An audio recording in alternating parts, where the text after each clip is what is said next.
ברוכים הבאים לפודקאסט שלי. אני שירה לנגר, והיום אנחנו בפרק השני שלי. אז תודה שאתם פה, והיום אני מעוניינת לדבר על משהו שהוא די חשוב, וכולנו, או אולי רובנו, חווים אותו במיוחד בתקופה של רשתות חברתיות. אז בפרק הקודם אני דיברתי על המסע הרוחני שלי, והנקודה העמוקה שהביאה אותי להבין שכשאנחנו עובדים את העבודה העצמית שלנו, היא אמורה להגיע ממקום חיובי, ממקום של אהבה, ממקום של התפתחות. להפך ממה שחשבתי עד לא מזמן, שהקשר הרוחני שלנו עם הבורא אמור להגיע מאשמה, פחד, בושה, הסתרה.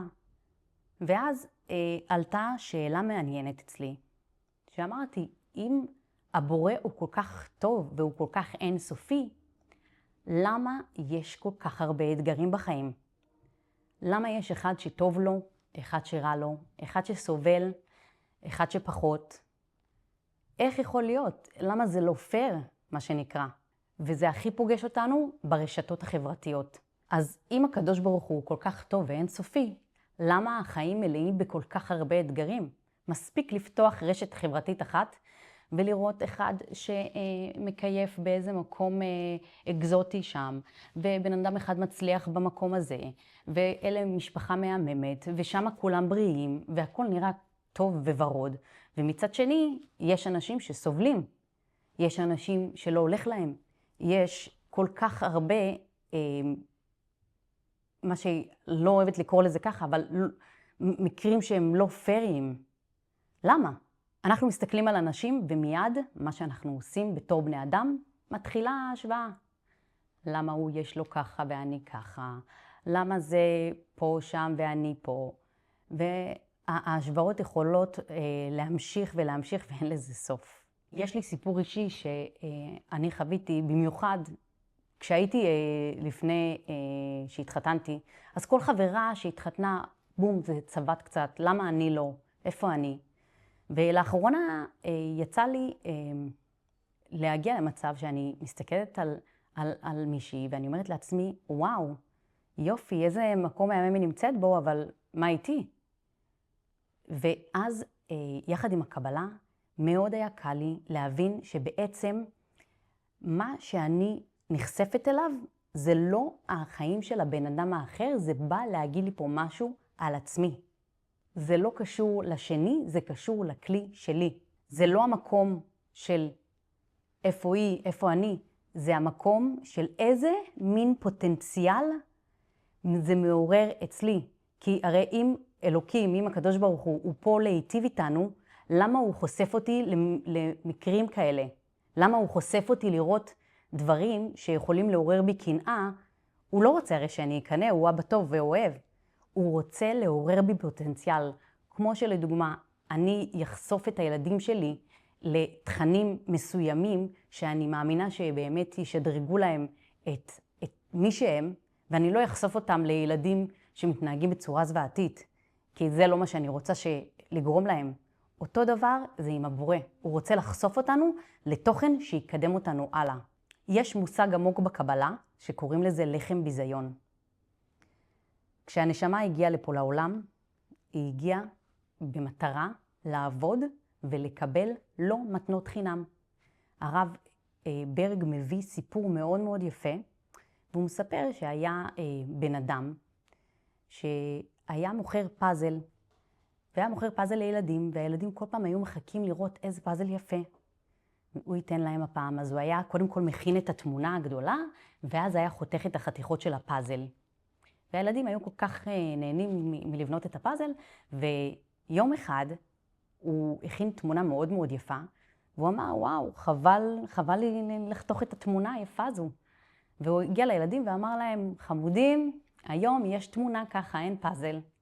הילדים היו כל כך מבואסים, כי הם חשבו שעכשיו הם יבנו פאזל, והם ביקשו ממנו, זה לא התמונה פה מה שאנחנו מחפשים לעשות, זה הבנייה של הפאזל הזה. וסיפור נוסף שהוא מביא בנושא, שגם מאוד מאוד התחברתי אליו, על ילד שכל מאודו היה להצליח במשחק, בליגה האלופות של הספורט שהם שיחקו בבית ספר. וכל מה שהוא רצה זה להביא כבוד להורים שלו, שאיזה שחקן אלוף הוא ואיזה מהמם. הגיע היום של המשחק הגדול, הוא שם את כל האנרגיה שלו. הכל הוא עשה בשביל לנצח במשחק הזה. ומה שבאמת, הוא ניצח, נתן את הגול הסופי, ניצח ומגיע הביתה, קיבל את המדליה, קיבל את כל הכבוד והערכה שבאמת הוא ציפה לה או לא.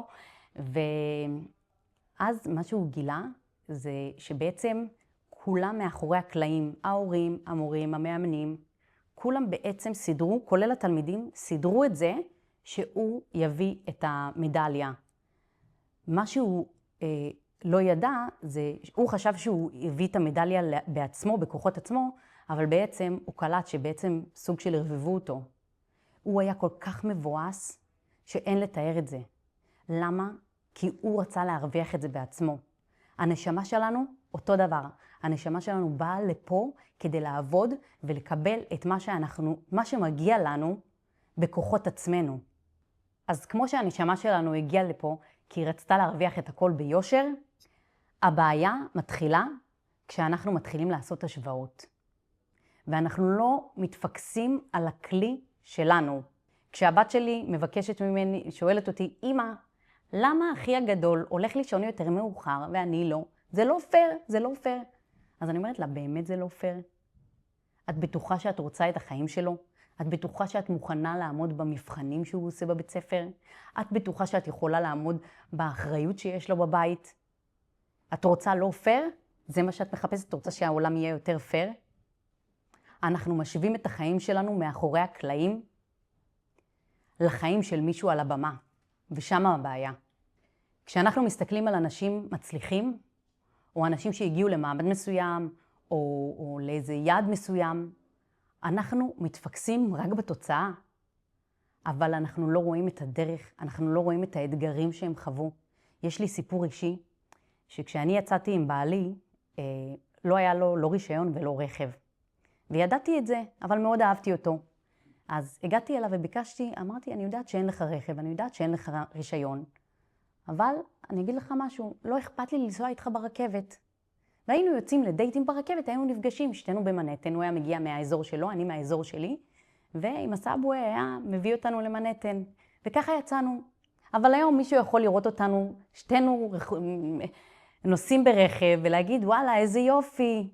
אבל הם לא רואים את כל ההתמודדויות שמבחינה מנטלית הייתה קצת קשה, כי כל החברים בני גילו, כולם עם רכב, כולם עם רישיון. אנשים לא רואים את ההתמודדות לפני ההצלחה, ושם הבעיה. השאלה שמגיעה זה איזה כלי אתה. איזה כלי אתה? יש מבחר עצום של כלים. יש צלחות, יש כוסות, לכל כלי, לכל בן אדם בעולם הזה, יש את התפקיד הספציפי שלו.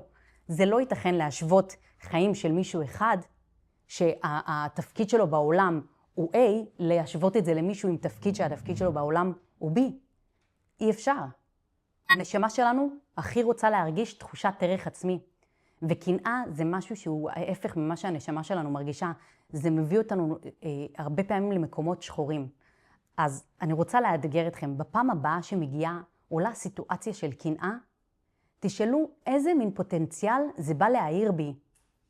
מה זה בא לעורר אותי? איזה פוטנציאל יש בי שיכול להתפרץ הלאה? וזה להפך ממה שבדרך כלל קורה. יש שתי סוגים של קנאה. יש את הקנאה הרגילה, הקנאה הזאת שצובטת, איזה בסה שיש לה, למה להם טוב ולי לא טוב, התחושה הזאת שנותנת לנו להרגיש דכדוך, עצבות, קורבנות, מסכנות. ואז יש את התחושה, ואז יש את הקנאת צופרים, שזה בעצם הקנאה שהיא כמו השראה, שבאה לעורר בי מקומות. אם אנחנו נבין טוב טוב, נדע שהקנאת צופרים היא קנאה שהיא פה מתנה. זה בעצם מצפן לפוטנציאל שלי. השאלה היא איך אני מגיעה לשם, ואיך אני עושה את זה. ברגע שנשמח באור של מישהו אחר, הכלי שלנו יתרחב. ברגע שנהיה עסוקים בטוב של מישהו אחר ולא נשמח בזה, הכלי שלנו מתכווץ. ואנחנו רוצים פה להרחיב את הכלי, אנחנו רוצים לקבל עוד, כי הקדוש ברוך הוא יש לו הכל, הוא יכול לתת לנו, הוא פשוט אבא טוב ורוצה שנעשה את התהליך הזה בעצמנו. אז פעם הבאה, כשהטריגר עולה, או כשהנקודה הזו שדיברנו עליה בפרק הקודם, שמגיעה הריאקטיביות, התגובתיות, שזה מעורר בי, לדוגמה, עכשיו ראיתי מישהו שאני מקנה בה, אז יש את המקום הזה של, לא, היא סתם שקרנית, היא סתם, מתחילים כל מיני לעלות תחושות כאלה, או הלוואי והיא לא ילך לה, וכל מיני דברים שליליים שעולים בנו. במקום זה, ניקח את התחושה הזאת, קודם כל נגיד, אבא, אתה טוב, הבאת לנו את זה, זה מתנה. מה שהבאת לי עכשיו, מה שחשפת אותי אליו, זה מתנה. הבאת לי את זה, איזה מין פוטנציאל זה מעורר בי?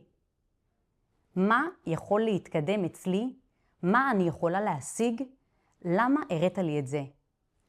אז אני מאתגרת אתכם בפעם הבאה, באמת תיקחו את זה לתשומת לבכם, ואני אסגור עכשיו את הפרק שלי. תודה רבה שהייתם איתי פה, ונתראה בפרק הבא.